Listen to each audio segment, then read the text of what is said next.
Ayan guys, may nagyaya sa atin ng dinner daw dito sa Cheese House. Tara, puntahan natin sa loob. Dito nila ako niyaya na mag-dinner daw. Wow, may pa-dinner na invitation. Wala pa silang masyadong customer kasi galing sala.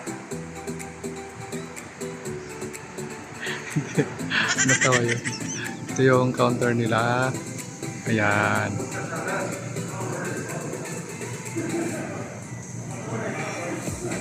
Ayan, may mga customer na dyan.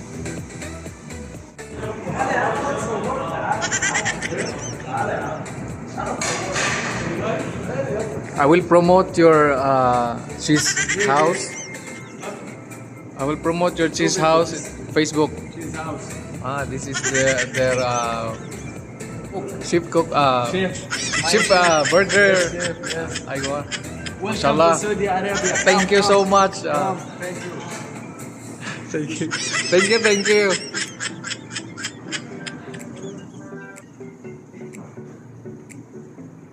Iniwan lang nila ako. Ito na yung in-order ko. Pero masarap siya eh. Tingnan mo.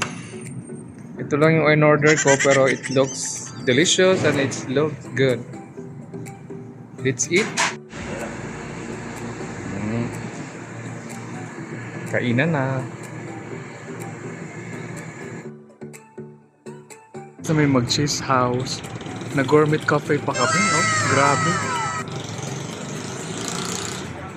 Tara, pasok muna tayo sa loob. At syempre, ikutan muna natin yung lugar. O di ba, malawak yung counter din nila. Ha? Ikaw? Tay, bakit? Bakit kami saglit lang? Kasi i-check ko muna kung anong meron sa taas ng gourmet coffee. Ayun naman pala, may paduyan pala. May paduyan pala dito.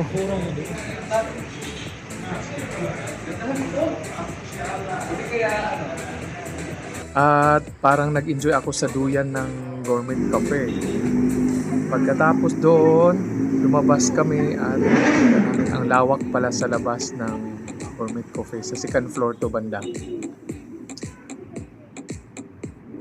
Tapos naghanap na kami ng pwesto kung saan magandang pwestuhan, sa kanan ba or sa kaliwa.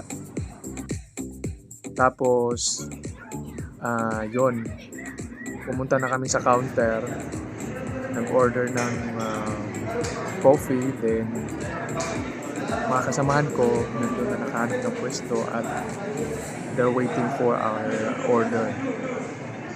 At mga ilang saglit pa ay andito na ang order namin and let's enjoy the coffee.